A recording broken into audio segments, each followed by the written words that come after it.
Jordan Peterson and Alex O'Connor, aka Cosmic Skeptic, had a friendly conversation about religion, and they began the discussion by sharing their thoughts on skepticism, its uses and abuses. As they came to an agreement on the proper use of skepticism, I started thinking about all the young atheists who needed to hear from this Canadian-British tag team. And later, I realized how helpful it might be if more conversations began with a little groundwork on skepticism. Because a person's degree of skepticism is going to play a significant role in the rest of the discussion. So, why not prepare the ground a bit? There's a link to the full discussion in the description box. Let's go through their brief exchange on skepticism. Jordan gets things rolling by asking Alex about the name Cosmic Skeptic. So let's start with this. Cosmic Skeptic. Right. Okay. So how do you come up with the name and why the conjunction, and what do you think the advantage is, if any, in relationship to the emphasis on skepticism? Alex responds by giving the official story and the unofficial story. You can guess which one is true. The official story is that cosmic sort of implies universe, space, big thinking. And skeptic sort of situates me within a tradition of people who are interested in interrogating their beliefs to their sort of fundamental grounding insofar as that's possible. And skeptic is spelt with a K because most of my listeners are American. British people like to be different, so they spell skeptic with an SC instead of with the authentic American SK, like they drive on the wrong side of the road and on the wrong side of the car. Alex's official story is that he spelled it with a K for the sake of his American viewers. Now the unofficial story. The unofficial answer is that when I was younger, I knew a guy who was a musician and started a SoundCloud account with the word cosmic in it. And I thought, hey, that sounds like a cool word. And I was starting a YouTube channel and wanted something that sounded cool. And I thought skeptic sounded cool next to it. And I spelled it with a K because I got it wrong. No, you got it right, by accident.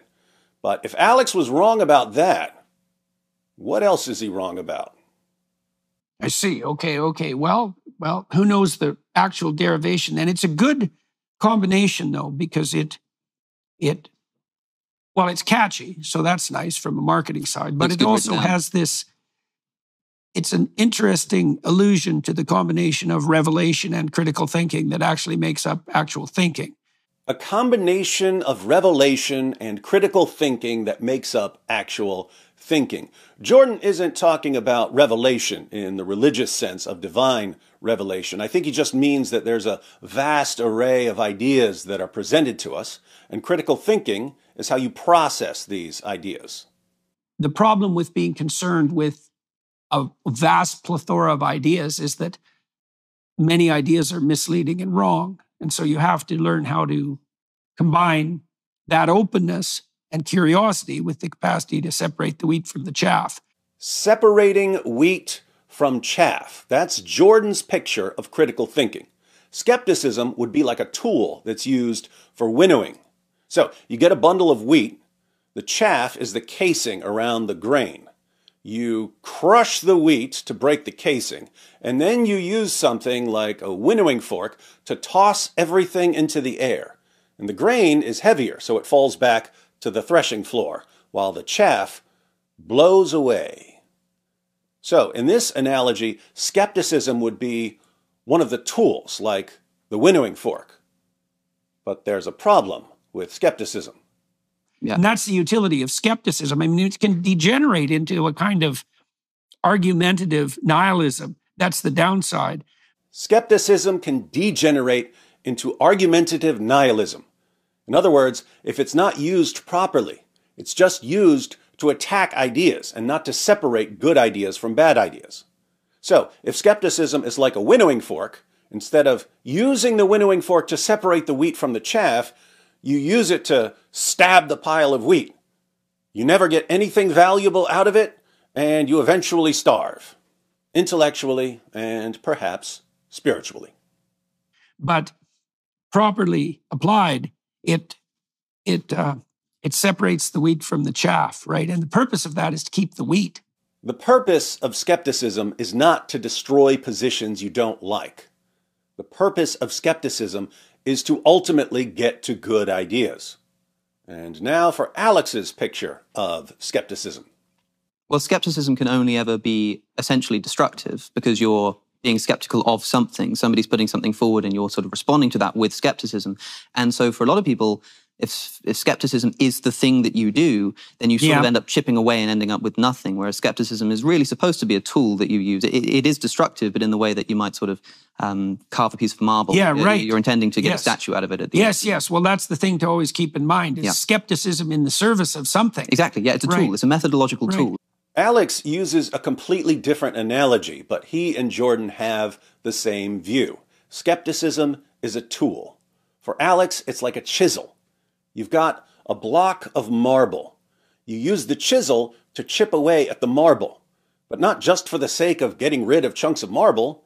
Your goal is to make something. So the statue would be a good idea or even a complete worldview, and skepticism would be the tool that helps you get rid of pieces that aren't part of that good idea or worldview. I like both their analogies, especially since skepticism has become so weaponized in recent years. There are lots of people running around with a winnowing fork or a chisel and just stabbing everything they see. And that's not what those tools are meant for. Skepticism is extremely easy to weaponize because it's very easy to raise or lower your level of skepticism. If you don't want to believe in something, you can dial up your skepticism so that nothing ever counts as evidence. If you do want to believe in something, you can lower your level of skepticism so that anything counts as conclusive proof. To be fair, everyone does this to some extent. Once you have your worldview, whatever that may be, when something comes along that conflicts with your worldview, you're probably going to be more skeptical. When something comes along that fits in rather nicely with your worldview, you're probably going to be less skeptical. Again, we all do this to some extent. It's a perfectly normal part of human reasoning. But there are two important things to keep in mind. One, we're all wrong about certain things. We're all right about certain things, but we're all wrong about certain things. So, when some new idea is presented to you, and it conflicts with something else you believe, you want to keep in mind that you may be wrong, so that you don't just dial your skepticism up and automatically reject the new idea. Two, you don't want to dial up your skepticism so much that nothing can ever qualify as evidence against your position. If skepticism is measured on a scale of from 1 to 10, let's say, 1 meaning you're so completely gullible that you'll believe anything with no evidence whatsoever, and 10 meaning you're so thoroughly self-assured that you'll automatically reject any evidence no matter how strong, you don't want to simply raise your skepticism level up to 10 and then run around insisting that there's no evidence against you. Who can forget the Oxford atheist Peter Atkins saying that even if God wrote him a message in the stars, he still wouldn't believe in God? You know, is there any kind of evidence in the universe that could make, I mean, if the stars lined up to spell, Peter, please believe in me, it's about time. I put it down to madness. Even if he died and woke up in heaven, he still wouldn't believe. Well, what would persuade you? I can't conceive of, I suppose, even if I died and was confronted with St. Peter saying, welcome to heaven, I'd probably think I was dreaming. Who can forget Richard Dawkins and Peter Boghossian agreeing that nothing can ever prove God's existence because any evidence can be explained away by hallucinations or by blaming powerful alien tricksters? Even if there was this booming voice and the second coming in clouds of glory, the more probable explanation is that it's a hallucination or a conjuring trick by David Copperfield or something.